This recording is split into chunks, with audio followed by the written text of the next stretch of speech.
Hey guys, before we get on to today's stories, I would like to give you a quick trigger warning for the stories today. There are going to be mentions of gore and violence. There are going to be mentions of suicide as well. And there's also going to be a couple of mentions of hearing things and seeing things. So if this is something that triggers you, either click away from the video now or stay safe. Anyways, let's get on with today's stories.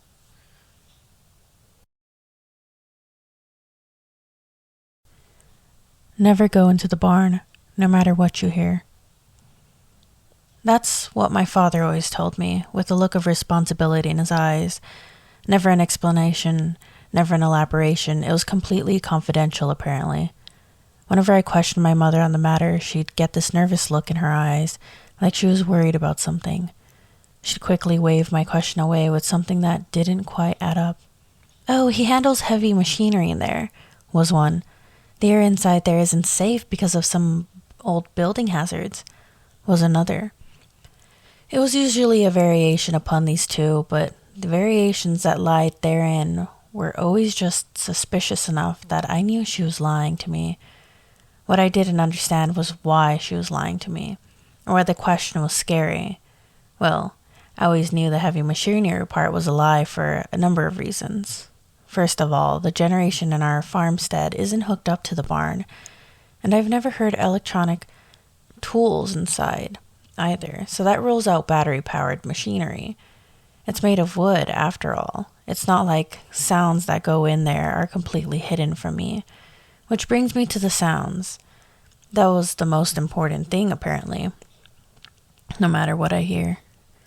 That was always what he said. Naturally, this instruction made me curious, so I spent many nights straining my ears trying to hear something in the barn from my bedroom window. Usually, I could hear some shuffling around or clanking of tools, but one night I heard clear as day the neigh of a horse. This got me excited. My 14th birthday was coming up soon, and I was sure, absolutely positive, they must have got me a horse for my birthday, and that night I couldn't get sleep with all the excitement. The next day I ran up to my dad with a huge grin on my face, loudly declaring, "I know what's in the barn." He looked at me like death. "What do you mean?" he said firmly. "I heard a horse in there last night, and I know you got me a horse for my birthday," I responded. He shook his head. "You probably dreamt it. We haven't got you a horse, and there's nothing in the barn." Naturally, I left that conversation confident that he was lying to me to save the surprise on my birthday. But when my birthday came and went and there was no sign of the horse, my doubt grew alongside my curiosity of what could possibly be hidden away in that barn. In those later weeks after my birthday, I would often hear sobbing coming from the barn, and I believed it must have been my father's. I didn't know why he went to the barn to cry, but I felt awful sorry for him. All this information, of course, is catch-up. To bring us to the night, I got fed up with my curiosity and decided to look what was inside the barn. It began by me waiting for my father to turn his bedroom light off to assure that he had gone to sleep. I waited about an hour, then snuck out from under the covers and began the slow descent down the stairs. Careful not to make a sound, I snuck out of the door and made the 70-yard dash across the green to the barn. Reaching the door, I took a deep breath, steadied myself, and tried to quell the excited curiosity inside of me. I reached towards the latch lock and pulled it towards me with all my strength, pulling it free and opening the door. The wind immediately caught the wood panel of the right door and slammed it against the side of the building with a deafening bang. I immediately panicked that the sound may obviously have been heard from my parents' house and almost decided then and there to abandon my expedition, but decided against it. Before me were a row of 12 horse stalls, 6 on either side end extending nearly to the back of the barn, where there was a door that seemed to lead into another area of the barn that I couldn't see yet since the door was closed. I inched my way into the barn and walked over to the first set of stalls. They were barred off and had a waist-height swing door along axis. The first set of stalls were empty except for some hay being kept on the floor. Moving further past these stalls, I went to the next row. Before me were a set of tools: hammers, buzzsaws, axes, screwdrivers, nails, tongs, all sort of building tools. In the corner of the room was a sponge and bucket of soapy water, which was tinged a deep red. Midway through my inspection of the tools, my hair stood on end as I heard the house door open and slam shut from across the green.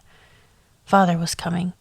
He had obviously heard the barn door slam open and woken up to come and investigate. My head filled with images of punishment my parents would give me if I was caught there. I couldn't be found out.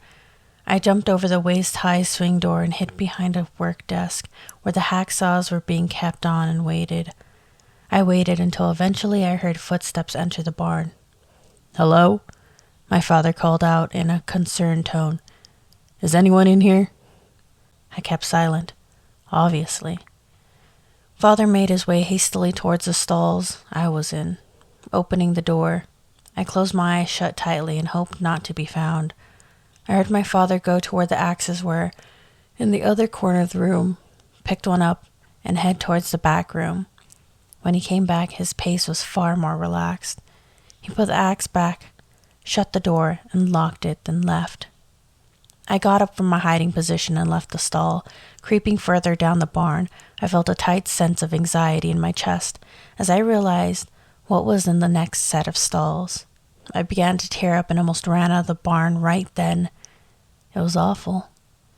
A bloodied set of horse teeth, 2 hands, 2 feet, and various different kinds of musculature lay strewn across the floor, disconnected, disjointed, bloodied, haphazardly thrown around.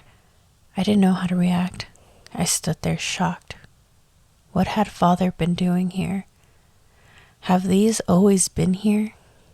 Is that why he warns me away from the barn, because he knows it will upset me?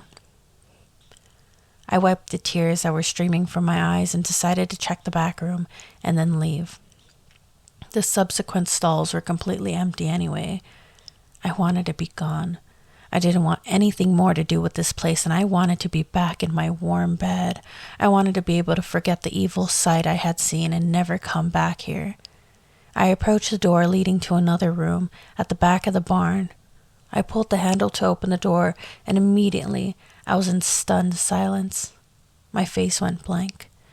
There was no response appropriate to what I was beholding about 10 feet away from me, other than immediate revulsion.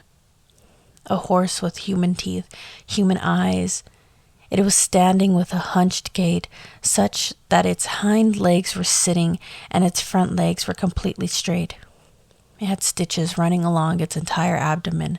Behind it were a huge set of innards I could only assume belonged to what was once a horse.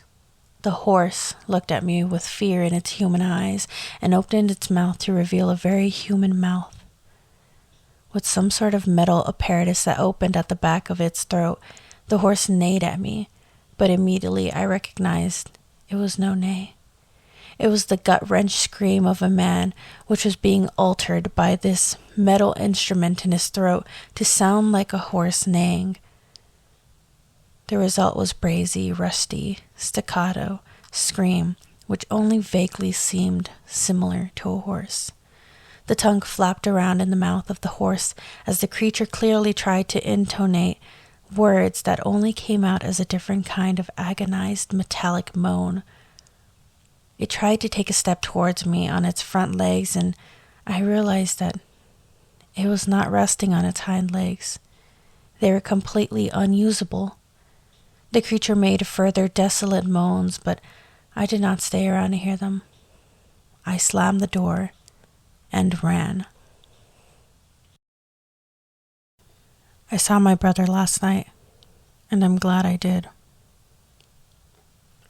I and my dad moved to a different, semi-urban city after we'd had some problems in our older house. A long, grueling year has passed since my brother committed suicide, but thanks to my dad's help and assurance, I could keep myself afloat in the ocean of despair.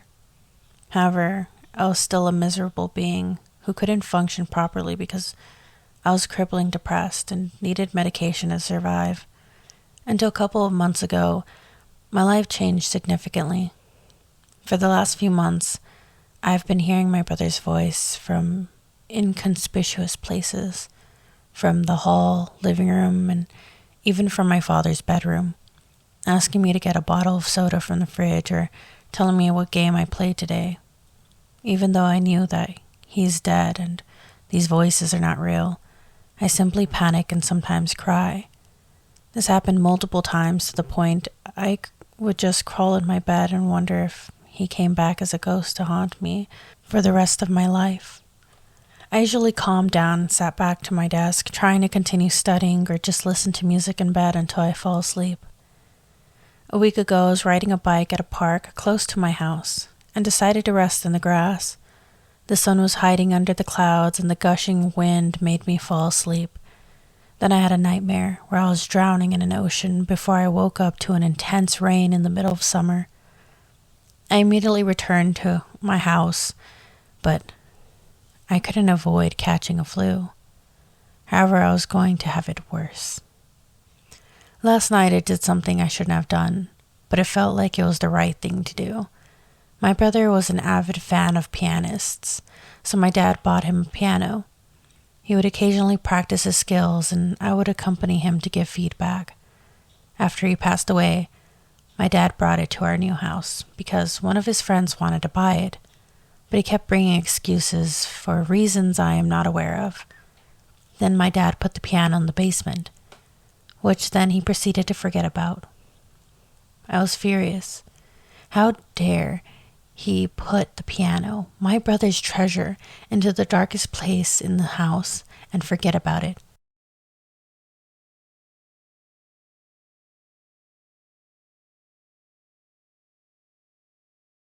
My heart was already broken from thinking about this too much, so I decided to go to the basement to play it.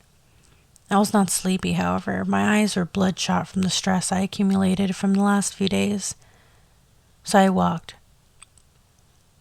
I knew that this was not a good idea, but we all do things we don't want to, and this was not an exception. It was a cloudy night, so it was a bit hard to see. Eventually, I came to the door of the basement. I felt as if my whole body was being crushed between two anvils. I was sweating like a river. I hesitated for a moment, however. There was no going back now.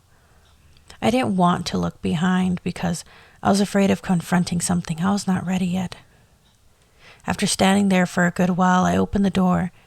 It was even darker, like the dark corners of space, or even like an astronaut drifting to a void in space. I slowly walked down the stairs, being ready for a monster to jump at me and end my life. That did not happen. Strangely, I was at peace. There was no noise, no annoying voices, just pure silence. After sitting at the stairs enjoying the silence until my eyes adjusted to the darkness, I saw the piano in all of its glory. Some places were bruised and there was a lot of dust everywhere, but it was as good as ever. I sat down, my whole body, especially my hands, were shaking. The Nagimnopedi, number 1. I did my fair share of training with him, and this was one of the only pieces I knew how to play. As I played it, I could feel something manifest behind me. I definitely did not see what it was, nor I dared to peek at it. I just played as it stared at me from the depths of darkness. However, the more I played, the closer it got to me. I just played the piano like an invitation for it. Then it spoke. Sister. I stopped. I was not ready for this. I did not want to cry. I bit my tongue to stop myself from crying. However, I couldn't stop myself from tearing up. Then he sat next to the piano stool right next to me. I did not want to face him because I was afraid of seeing something I did not want to. I did not want to see his hateful eyes again. I did not want to see him cry again. I did not want to see myself in his eyes. Simply, I held my hands between my legs and kept my eyes shut like a guilty prisoner. I could feel him staring at me, but I was not ready to look at him. Then he spoke again. It is my turn then. I was surprised and, in a sense, amused to hear my brother playing piano after a long time. However, I still averted my eyes from looking at his face. Instead, I looked at his arms, which was shining like a beacon in a basement's darkness. I calmly listened to him play Neo Sienna's No. 3. He was calm and did not hesitate in any note. I felt relaxed in his presence. I could feel every negative feeling leaving my body like flowing water. I mustered enough courage and for a moment peeked at his face. He gave all his attention to the piano, and he was not hateful nor sad. He was happy. I did not look away until he finished his piece. Then the moment I waited for so long came. We both looked at each other in content. I felt happy after a long time of crippling depression. I was finally happy again. This time I spoke. "Would you like to play with me, brother?" He nodded, and as if we anonymously decided in our minds, we played Neo Sienna's No. 5 in unison. After playing it for so long, I got intensely emotional. After not seeing my brother for so long and now playing piano with him gave me feelings that I could neither explain nor have the courage to talk about it. We finished playing, but I was tearing up again. My brother, seeing this, he held my hand and said, "I'm glad to have such a strong sister like you. Thank you for being with me." I could not hold myself anymore. I surrendered myself to my emotions and cried for a long while. While crying, I got really exhausted and my tiredness won over me. I woke up to sun setting from the small window and looked at the piano. Everything was in place, except my brother. Since then, I stopped hearing voices and seeing things. I would like to think that my brother's spirit has helped me to keep me going. Otherwise, I might not have survived that night. As a final note, remember that you're not alone. And thank you for reading. I regret leaving my husband. I honestly thought that I had found the person I would spend the rest of my life with. I didn't hesitate when he proposed to me. I mean, we had known each other for 6 years. He was with me through the bad and the good. Everyone kept telling me I was young and we should wait longer. But we had been dating for 2 years. He truly made me happier than anyone else had. He seemed happy being with me as well. Maybe that's why I felt shocked when I found out he had been cheating on me. We had been married a little less than a year at this point. We were very happy with each other. I knew all his passwords and he knew every complaint I had about life. So when I saw pictures of him kissing another woman on his phone, I was shocked. I didn't say anything for a week. I kept blaming myself, trying to figure out what I did wrong. The more I let time pass, the madder I got. I started noticing the days he stayed out late. I remember when he forgot about our date and didn't come home until the next day. At some point I got angry and silently asked for the name of the woman on his phone. His grip on me tightened as a heavy silence filled our room. "What do you mean?" I turned to face him, the bed slightly creaking as I moved. "I saw the pictures, Will. You could have at least erased them before you came home." At this point, I could feel my bottom lip shake as I smiled at him. His eyes were wet, like he was about to cry. "Finn, I'm sorry. I didn't mean... It never meant to. I want you to leave my house now." I felt the tears run down my face as I tried to sit up. His grip on me was still tight, but I managed to pry him off. "Finn, baby, please. It was a mistake. How long?" He looked at me as if he were confused. I wiped my tears away and asked him again, "How long, Will?" He sighed and turned away from me. 2 months. I silently nodded before standing up. I grabbed a bag from the kitchen and started throwing his things in it. My mind was blank. I almost didn't register when he walked up to me and grabbed my wrist. "I told you I wouldn't forgive you if you cheated again." I knew that broke him. Not as much as I was breaking at that moment, but at least I could hurt him back. That was the last time I had any physical interaction with him. He kept coming by my house for a week straight.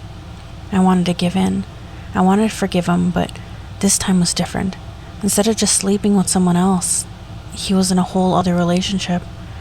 A relationship he continued after I threw him out of the house we shared for 2 years. Just being in that house hurt me. We had so many memories there. So when my aunt called me saying she couldn't stay with my grandmother anymore. A part of me was really happy. My grandmother was getting really old. Doctors didn't trust her living alone, and her husband had long passed. My aunt didn't like living alone, so when we first found out, she agreed to move in with my grandmother. I quickly told her I could take her place, no questions asked. I just knew I couldn't stay in the same house my ex-husband proposed to me. I couldn't stay in the same house I found out that he betrayed me in.